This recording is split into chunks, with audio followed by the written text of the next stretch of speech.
তাদের সরকার আব্দুল রাজ্জাক আবু বকর সিদ্দিক জাহাঙ্গীর আলম আপনি এটি পাবেন ফান্ড থেকে প্রণোদনা শুধু আপনাদের জন্যই দিচ্ছে।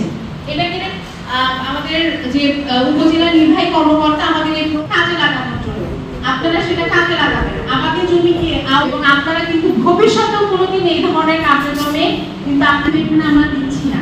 এখানে বৃদ্ধ 99 দেওয়া হচ্ছে পেনশন স্কিমে আবেদন করতে পারবেন। এখন আপনাদের সুরক্ষা স্কিমে আছে এবং আমরা কৃষকদের মাঝে বিনামূল্যে এটা আমরা দিতে সক্ষম। কিন্তু আমাদের মাননীয় এমপি স্যারের হাত ধরে কিন্তু এত 2300 কৃষকের মাঝে এখানে 5 কেজি করে বীজ পাবে। 10 কেজি আপনারা যদি আপনাদের মাঠে নিয়ে যে আপনারা আবাদ করেন আপনাদের ফলন পেয়েছেন যে আমাদের দেশের এক টুকরো জায়গাও কিন্তু খালি থাকবে না। অর্থাৎ এবং প্রিয় কৃষক কিষানীরা সভাপতি সালাম, আসসালামু আলাইকুম। তাদের সরকার আব্দুল রাজ্জাক আবু বকর সিদ্দিক জাহাঙ্গীর আলম আপনি এটি পাবেন